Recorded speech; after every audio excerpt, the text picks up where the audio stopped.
There's a big reason why you feel pain as you get older that most people miss. And if you want to start avoiding that unavoidable pain in the future, there's one thing you have to start doing today. Before I get to this one big mysterious thing you have to do, you first have to understand the other reasons why you get pain as you get older, because I promise you it is all connected. With one of the biggest reasons being just basic wear and tear on the body over the years.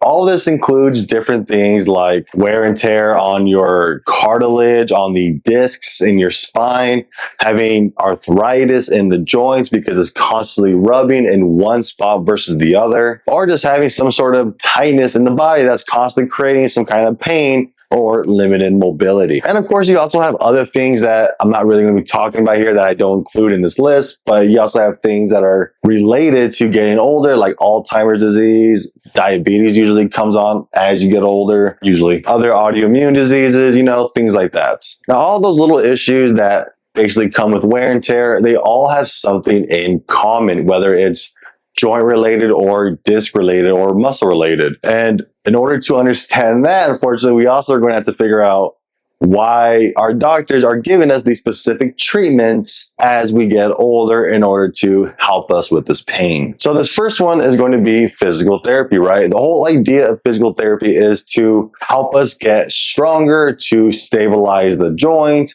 to help us move better, and even increase our flexibility. Another way they help us with our pain is going to be just regular surgeries. A hip surgery is very common as you get older, and it usually does help a lot of people for the next 20 to 30 years after they get it. Or if you just have an asshole doctor, they're just going to tell you to suck it up pretty much, which again isn't related, but annoys me a little bit, which is why I'm bringing it in here. Now, all of these are great options. Don't get me wrong. I'm sure your doctors are most likely right when it comes to these kind of treatments. But being a sports massage therapist, I'm able to see the body from a different lens that most people are not looking through. And if you're able to figure out this simple lens and how it fits into the bigger picture, you will realize not only what you need to do to start avoiding your pain, but also the combination of therapies you have to do in order to make sure your pain stays away. You see, all those issues, your arthritis, your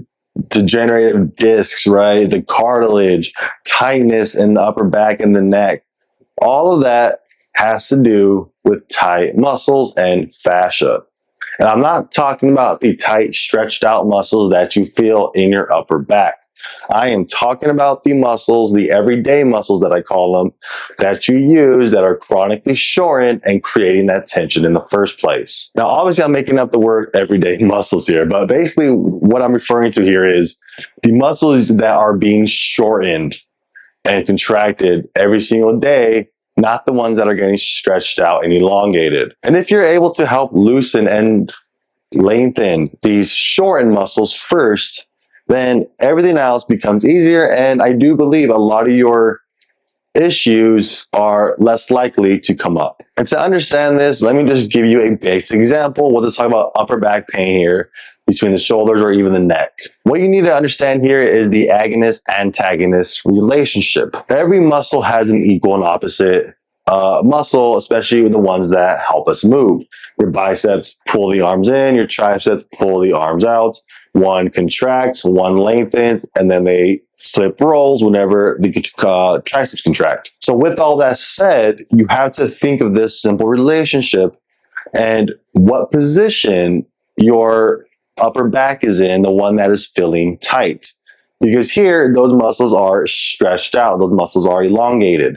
So which muscles are the agonist-antagonist relationship? Which one is the yin-yang to the rhomboids, to the mid-traps?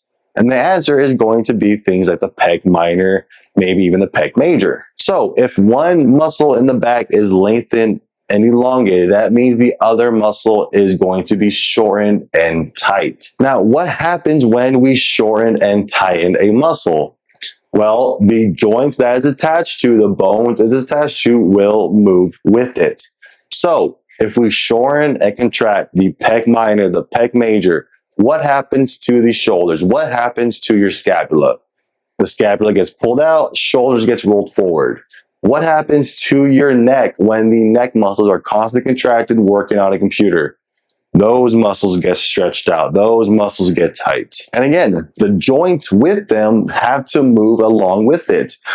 I can promise you that most of you watching this are probably going to have some kind of cartilage or arthritis issue relative to the direction of your limited mobility and relative to your posture. Most of us will have some sort of internal rotation in the shoulder, which means we're going to have more rubbing in the front of the shoulder and maybe on the inside. That also means the cartilage, the ligaments in the back are going to be more stretched out, and those might rip easier. Again, a lot of these issues that I do believe come from our tightness, come from tight muscles, tight fascia, bad posture pretty much. They can all be resolved once you learn how to release the actual shortened muscles that no one ever teaches you to do. I know it's bold to say it will help a lot of these issues, but if you look at this just from a simple mechanical point, and why physical therapy, specifically why they train different muscles for different problems, is because they're trying to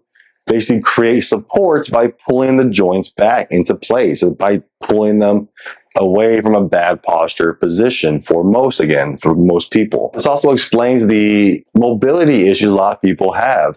As you get older, we are stuck in more of a flexion state. We have less extension and external rotation here because we're constantly internally rotated. We're constantly in a flex position with our shoulders. A lot of us probably don't have much hip mobility anymore because we're constantly using our back in order to do the bending instead of the hips. The more you use a certain position, the more those muscles that create that position will get tighter and pull you in that position. This means the opposite muscles, the agonist-antagonist that we talked about earlier, those other muscles are always going to constantly feel tight. And just one more example before I bring this home here, okay? A lot of us here have tight hamstrings. A lot of tight hamstrings create chronic pain. Well, what is the agonist-antagonist to the hip extensors? It's going to be the hip flexors, your psoas, your rectus femoris, your TFL.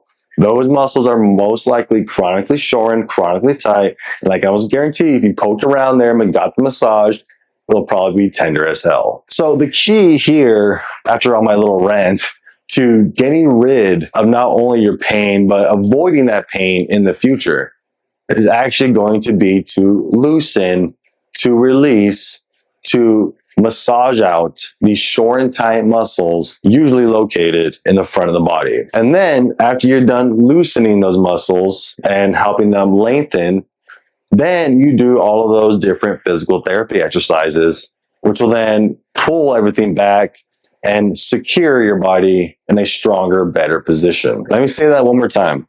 You have to loosen the tight muscles first, the chronically shortened and tight muscles first, with good massage techniques, with sports massage, deep tissue, myofascial release, trigger point therapy, not a basic oily rub on your muscle. That's not going to help you. Now, once you're done loosening all those muscles, help them elongate, help them get stretched out. Massage helps that as well. Or you can just go into some sort of stretching.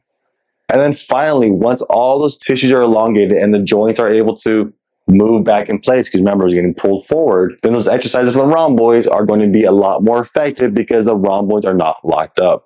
There are studies that back this up, that loosening one muscle will help the other muscle get stronger, or at least fire up easier. I do believe this is the secret to not only avoiding that pain as you get older, but also getting rid of it and making sure it doesn't return. Your body is a little more complicated, right? Like everybody says, which means we can't just be trying to treat it with one type of treatment.